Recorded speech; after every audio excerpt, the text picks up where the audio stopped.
കർത്താവിൻ്റെ നാമം മഹത്വപ്പെടട്ടെ. ഫെയ്ത്ത് വോയിസിലേക്ക് എല്ലാവരെയും ഞങ്ങൾ സ്വാഗതം ചെയ്യുന്നു. റോമാക്കാർക്കെതിരെ ലേഖനം 8-ാം അധ്യായം 1-ാം തിരുവചനം ഇങ്ങനെ വ്യക്തമാക്കുന്നു: ആകയാൽ ഇപ്പോൾ യേശുക്രിസ്തുവിനോട് ഐക്യപ്പെട്ടിരിക്കുന്നവർക്ക് ശിക്ഷാവിധിയില്ല. ക്രിസ്തുവിൽ ഏറ്റവും സ്നേഹമുള്ളവരെ, കർത്താവായ യേശു ക്രിസ്തു നിങ്ങളെ ഏവരെയും സ്നേഹിക്കുന്നു.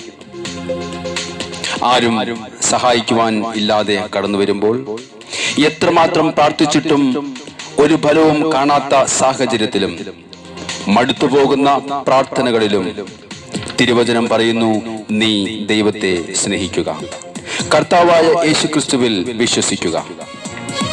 കർത്താവിനെ പൂർണ്ണ ഹൃദയത്തോടെയും പൂർണ്ണ ആത്മാവോടെയും പൂർണ്ണ മനസ്സോടെയും സ്നേഹിക്കുമ്പോൾ ഹൃദയങ്ങൾ പരിശോധിക്കുന്ന ദൈവം നിന്റെ പ്രാർത്ഥനകൾക്ക് മറുപടി നൽകും. തിരുവചനത്തിൽ നാം കാണുന്നു, ആരും സഹായിക്കുവാനില്ലാതെ പത്രോസിനെ കാരാഗൃഹത്തിൽ അടച്ച് ഇരുചങ്ങലകളാൽ ബന്ധിച്ച് ഇടത്തും വലത്തും പട്ടാളക്കാർ കാവൽ നിന്നിട്ടും സകലതും നന്മയ്ക്കായി പരിണമിപ്പിക്കുന്ന സ്വർഗസ്ഥനായ പിതാവ് പത്രോസിനെ വിടുവിക്കുവാൻ തന്റെ ദൂതനെ അയച്ചു. കാരാഗൃഹത്തിന്റെ വാതിൽ തുറന്ന് പത്രോസിനെ പുറത്തേക്ക് കൊണ്ടുവന്നു എങ്കിൽ നമ്മുടെ ഏതു സാഹചര്യങ്ങളിലും ഒറ്റപ്പെട്ട മേഖലകളിലും ആരോടും പങ്കുവയ്ക്കാനാവാത്ത വേദനകളിലും സ്വർഗസ്ഥനായ ദൈവം ഇടപെടും. നീ വിശ്വസിക്കുക, പ്രാർത്ഥിക്കുക, ദൈവത്തെ സ്നേഹിക്കുക. തിരുവചനം പറയുന്നു, മക്കൾക്ക് നല്ല ദാനങ്ങൾ നൽകണമെന്ന് ദുഷ്ടരായ നിങ്ങൾക്ക് അറിയാമെങ്കിൽ തന്നോട് ചോദിക്കുന്നവർക്ക് സ്വർഗസ്ഥനായ പിതാവ് എത്രയോ അധികം നന്മകൾ നൽകുകയില്ലേ.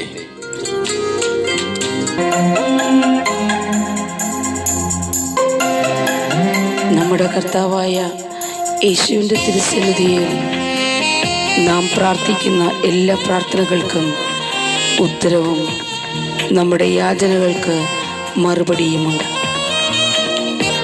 അവിടത്തോട് ചോദിച്ചാൽ അവിടുന്ന് നമുക്ക് നൽകും. നമുക്ക് വിശ്വാസത്തോടുകൂടി കടന്നു ചെല്ലാം.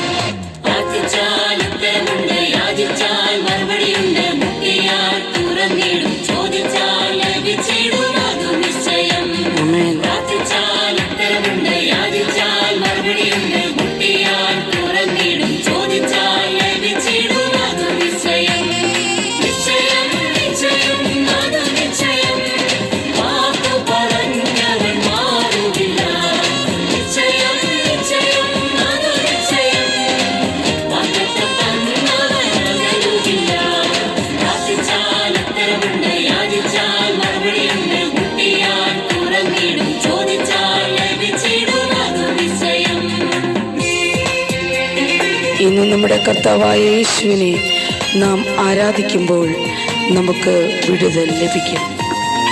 നാം വിളിക്കുമ്പോൾ വിളിപ്പുറത്തെത്തുന്ന നമ്മുടെ കർത്താവായ യേശുവിൻ്റെ സന്നിധിയിൽ നമ്മുടെ ആവശ്യങ്ങൾ പറയാം, നമുക്ക് പ്രാർത്ഥിക്കാം.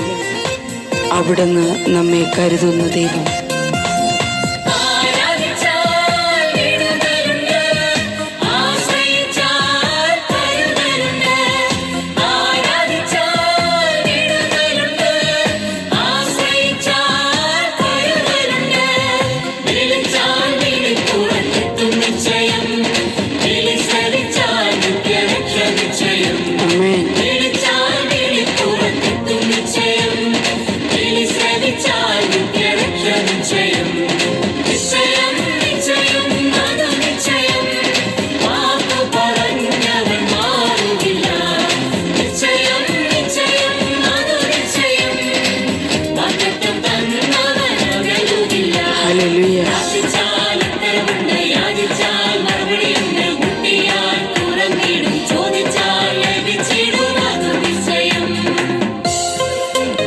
ഇന്ന് നമ്മുടെ പാപങ്ങൾക്ക് നാം കർത്താവിൻ്റെ സന്നിധിയിൽ മാപ്പപേക്ഷിച്ചാൽ അവിടുന്ന് നമ്മെ അനുഗ്രഹിക്കും.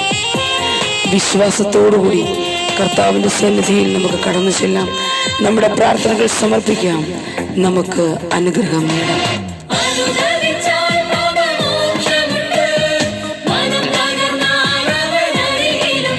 ആമേൻ.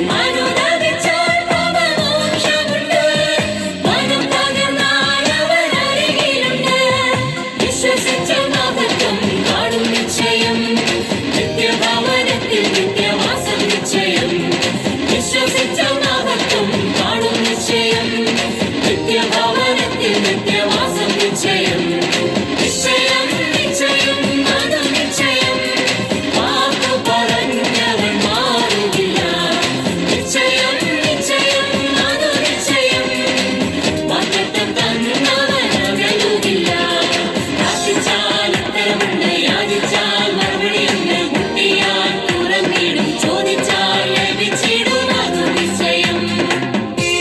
നമ്മുടെ ജീവിതത്തിലെ ഏത് കൈപ്പേറിയ മാറയെയും അവിടുന്ന് മധുരമുള്ളതാക്കി തീർക്കും.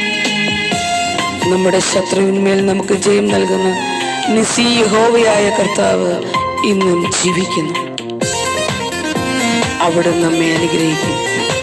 അവിടുത്തെ വാഗ്ദാനങ്ങൾ നമ്മിൽ നിറവേറും.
ഇന്ന് വിശ്വാസത്തോടുകൂടി കർത്താവിൻ്റെ സന്നിധിയിൽ സമർപ്പിക്കുന്ന നമ്മുടെ പ്രാർത്ഥനകൾ കർത്താവ് ശ്രവിച്ച് നമ്മെ അനുഗ്രഹിക്കട്ടെ എന്ന് കർത്താവായ യേശുക്രിസ്തുവിൻ്റെ നാമത്തിൽ ഞങ്ങൾ പ്രാർത്ഥിക്കുന്നു.